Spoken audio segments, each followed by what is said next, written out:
So hello everyone, welcome to our channel JMD digital classes.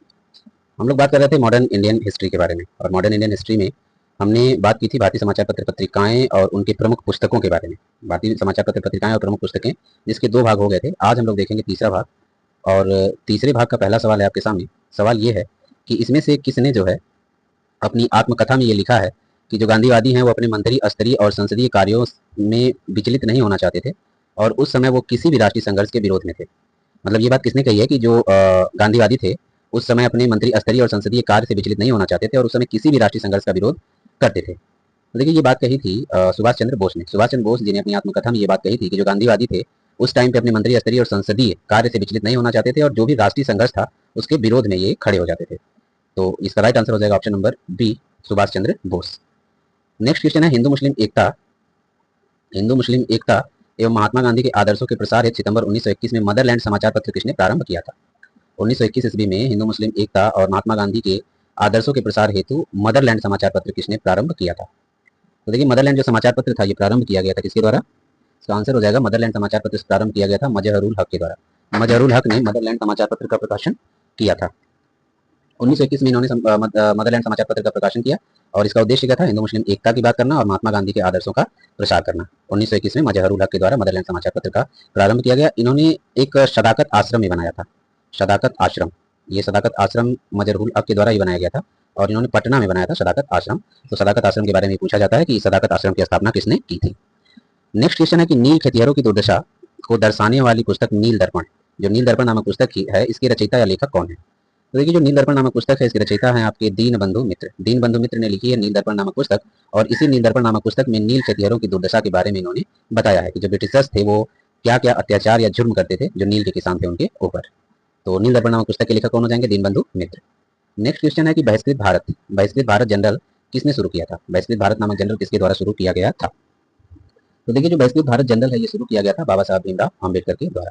बाबा साहब भीमराव अम्बेडकर के द्वारा शुरू किया गया था बहिष्कृत भारत जनरल, और ये बहिष्कृत भारत जनरल 1924 ईस्वी में शुरू किया था बाबा साहब भीमराव अम्बेडकर ने। देखिए, अम्बेडकर के द्वारा कुछ और समाचार पत्र पत्रिकाएं शुरू की गई थी, जैसे मूक नायक।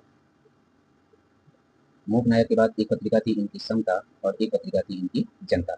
मूक नायक, समता और जनता नामक पत्रिकाएं इनके द्वारा शुरू की गई थी। मूक नायक इन्होंने शुरू किया था 1920 में, समता की शुरुआत की थी 1928 में, और जनता की शुरुआत की थी 1930 में। और बहिष्कृत भारत की बात करें तो ये 1924 में तो शुरू ही किए थे। तो बेसिकली बहिष्कृत भारत जनरल जो है किसकी है? बाबा साहब अम्बेडकर की है। अम्बेडकर साहब की और भी पत्रिकाएं जैसे मूक नायक, समता और जनता। नेक्स्ट क्वेश्चन है कि अनहैप्पी इंडिया। अनहैप्पी इंडिया पुस्तक के लेखक कौन है? तो देखिए, अनहैप्पी इंडिया पुस्तक के लेखक हो जाएंगे आपके लाला लाजपत राय। लाला लाजपत राय के द्वारा लिखी गई थी अनहैप्पी इंडिया नामक पुस्तक। और लाला लाजपत राय की अगर बात करें तो इनको कहा जाता है पंजाब केसरी। पंजाब केसरी भी कहा जाता है लाला लाजपत राय को। लाला लाजपत राय, ये बेसिक जो इनका नाम आता है वो, एक तो 1928 में इनकी मृत्यु हुई थी। 1928 में इनकी मृत्यु हुई थी। इसके पीछे का रीजन क्या था? लाठीचार्ज। एक कमीशन आया था साइमन कमीशन। साइमन कमीशन की अगर बात करें तो साइमन कमीशन का गठन हुआ था नवंबर 1927 में। नवंबर 1927 में साइमन कमीशन का गठन हुआ था, और ये फरवरी 1928 में आया था। साइमन कमीशन का पूरे देश में विरोध हो रहा था, साइमन गो बैक के नारे लग रहे थे। और जब पंजाब में साइमन कमीशन का विरोध हो रहा था, इसी विरोध प्रदर्शन के दौरान लाला लाजपत राय को लाठियां लग गई थी, लाठीचार्ज के दौरान चोट लग गई थी, जिसकी वजह से फाइनली नवंबर 1928 में लाला लाजपत राय की मृत्यु हो जाती है। अनहैप्पी इंडिया नामक पुस्तक लाला लाजपत राय ने लिखा है। नेक्स्ट क्वेश्चन है निम्नलिखित में से कौन सा सही सुमेलित नहीं है? सही सुमेलित नहीं है ये आपको बताना है। तो सच्चिदानंद सिन्हा, हाँ, इंडियन पीपल्स ये अलग हो जाएगा, डांगे यहाँ से, मोहम्मद अली कॉमरेड, ठीक है। तो Sachchidananda Sinha Indian people's, M S Dange Navyug, Mohammad Ali comrade doctor Rajendra Prasad India divided. तो ये पूछ रहा है कि कौन सा सुमेलित नहीं है, ये आपको बताना है। तो देखिए, जो सच्चिदानंद सिन्हा हैं इन्होंने तो इंडियन पीपल्स नामक पुस्तक लिखी थी। मोहम्मद अली ने कॉमरेड लिखा था, डॉक्टर राजेंद्र प्रसाद ने लिखा था इंडिया डिवाइडेड। लेकिन ये जो नवयुग नामक पुस्तक है, नवयुग नामक पुस्तक लिखी गई थी मुजफ्फर अहमद के द्वारा। नवयुग पुस्तक किसने लिखा था? मुजफ्फर अहमद। मुजफ्फर अहमद के द्वारा लिखी गई थी नवयुग नामक पुस्तक। और एस ए डांगे की अगर बात करें तो एस ए डांगे ने लिखा था the socialist. S A Dange की पत्रिका थी द सोशलिस्ट। द सोशलिस्ट पत्रिका जो थी ये किसकी थी? एस ए डांगे की थी। तो बेसिकली इसी में ये सुमेलित नहीं है, एस ए डांगे नवयुग नहीं है। नवयुग किसकी है? मुजफ्फर अहमद की है, और एस ए डांगे की द सोशलिस्ट नामक पत्रिका है। नेक्स्ट क्वेश्चन है कि 1872 ईस्वी में बिहार हेराल्ड किसने आरंभ किया था? यानी कि बिहार हेराल्ड किसके द्वारा आरंभ किया गया था 1872 ईस्वी में? तो देखिए, बिहार हेराल्ड जो शुरू किया गया था ये शुरू किया गया था बाबू गुरु प्रसाद सेन के द्वारा। बाबू गुरु प्रसाद सेन ने बिहार हेराल्ड नामक पत्रिका का आरंभ किया था। नेक्स्ट क्वेश्चन है कि भारत में प्रकाशित होने वाला पहला समाचार पत्र कौन था? भारत में प्रकाशित होने वाला पहला समाचार पत्र कौन था? तो देखिए, भारत में प्रकाशित होने वाला जो पहला समाचार पत्र था वो था बंगाल गजट। बंगाल गजट जो है, बंगाल गजट भारत में प्रकाशित होने वाला पहला समाचार पत्र था। 1780 ईस्वी में जेम्स ऑगस्टस हिकी के द्वारा शुरू किया गया था बंगाल गजट, और ये भारत में प्रकाशित होने वाला पहला समाचार पत्र था। नेक्स्ट क्वेश्चन है कि मूक नायक, मूक नायक समाचार पत्र के संपादक कौन थे? मूक नायक की अगर बात करें तो रिसेंट में हमने देखा था, मूक नायक, समता, जनता, ये सब जो पत्रिकाएं हैं डॉक्टर भीमराव अंबेडकर की हैं। तो मूक नायक समाचार पत्र के संपादक हो जाएंगे आपके डॉक्टर भीमराव अंबेडकर। ठीक है। नेक्स्ट क्वेश्चन है कि राजा राम मोहन राय संपादक थे। राजा राम मोहन राय ने निम्नलिखित में से किस पत्रिका का संपादन किया था? तो देखिए, अगर राजा राम मोहन राय की बात करें तो राजा राम मोहन राय ने जो है संवाद कौमुदी नामक पत्रिका का संपादन किया था। संवाद कौमुदी नामक पत्रिका इन्होंने 1821 ईस्वी में संवाद कौमुदी नामक पत्रिका का संपादन किया था, और ये बंगाली भाषा में थी।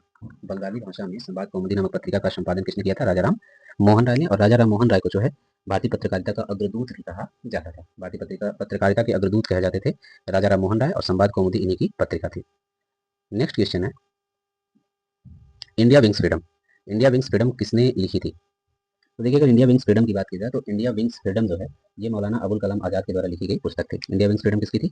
मौलाना अबुल कलाम आज़ाद की पुस्तक थी।